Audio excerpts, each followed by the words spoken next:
پر اپنے بیٹے کی بات کرتے ہوئے دل سے مسکرائی۔ کیوں میں ہینڈسم نہیں ہوں؟ دیکھنا بیٹی ہوگی میری، معصوم پری آئے گی، حنان نے فخر سے کہا تھا۔ جی نہیں، بیٹا ہوگا، بالکل میری طرح ایک بیٹی ہوئی وہ بھی میری طرح ہوگی۔ حنان ظافا کی پھر سے بحث شروع ہو گئی تھی۔ ان کی زندگی ہمیشہ ایسے گزرنے والی تھی، ہمیشہ پیار محبت لڑائی میں۔ دریان آپ کب آئیں گے؟ ہم اکیلے ہیں، ڈر بھی لگ رہا ہے، انل نے فون پر کہا تھا۔ انہیں یہاں آئے کچھ ہی دن ہو گئے تھے۔ دریان اپنے کام میں بہت مصروف ہو گیا تھا، وہ کبھی شام کبھی رات دیر سے گھر آنے لگا تھا۔ انل بہت پریشان ہو گئی تھی لیکن اس میں ہمت نہیں تھی وہ اپنے بابا سے کچھ کہے۔ کام بہت ہے، دیر ہو جائے گی، تم کھانا کھا کر سو جانا۔ دریان کی مصروف آواز آئی۔ میڈ نہیں آئی ہے اور کھانا بھی نہیں بنا، ہمیں بھوک لگ رہی ہے، ہم کیا کریں؟ انل بھوک سے نڈھال ہو رہی تھی۔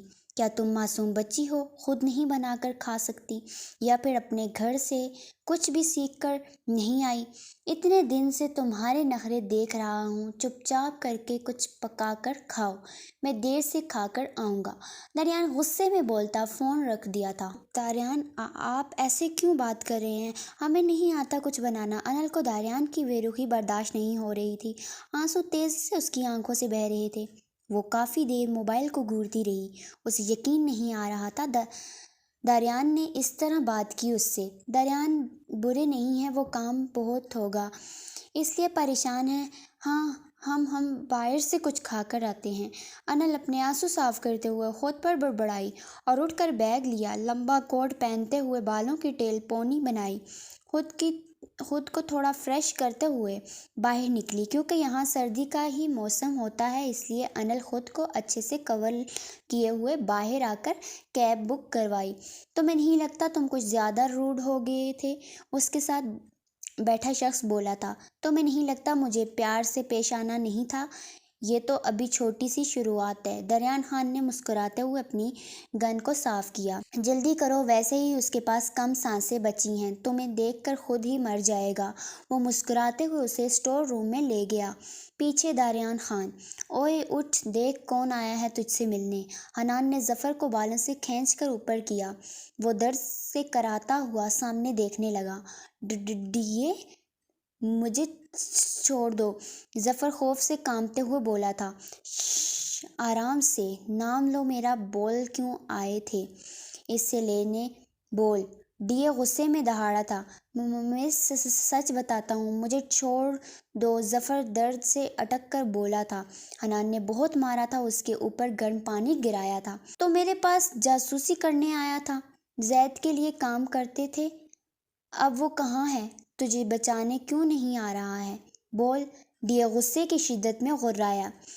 میں بتاتا ہوں، اس دن جب میں تمہارے گھر آیا تھا تب میں نے ایک لڑکی کو تمہارے گھر دیکھا تھا اور وہ بات میں نے زید کو بتائی تھی تو اس نے مجھے تم پر اور اس لڑکی پر نظر رکھنے کو کہا تھا، اور جب میں نے اس لڑکی کے بارے میں سب پتہ لگوایا تو مجھے لگا میں اس لڑکی کو بھی اٹھا لوں گا۔ زید خوش ہو جائے گا مجھ سے، لیکن میرے وہاں پہنچنے سے پہلے ہی ظفر اٹک کر بولتا گہرے سانس بھرنے لگا تھا کہ اچانک ڈیے نے لات مار کر اسے گرا دیا۔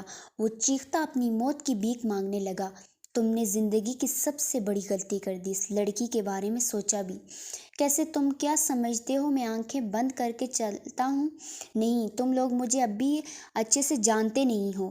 ڈیے غصے کی شدت میں گھورتے ہوئے دہاڑا۔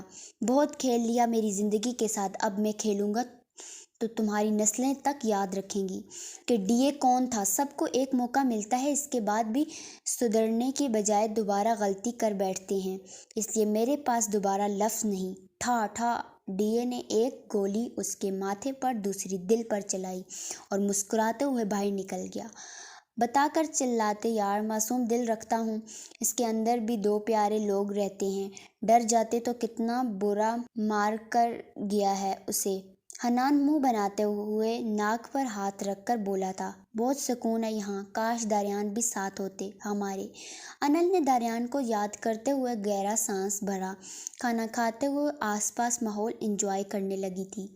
انل، حیات کیسی ہو؟ اچانک بھاری مردانہ آواز آئی اس کے پاس سے۔ انل تیزی سے سر اٹھا کر سامنے دیکھا، اس کی آنکھیں حیرت سے پھیل گئی تھی۔ آپ یہاں کیسے آئے؟ انل نے حیرت اور ڈر سے پوچھا تھا۔ اسے ڈر بھی تھا کہیں وہ ماسک مین بھی نہ آ جائے۔ گھبراؤ مت، یہ بتاؤ تم یہاں کیسے؟ زید جانتا تھا وہ ڈر رہی ہے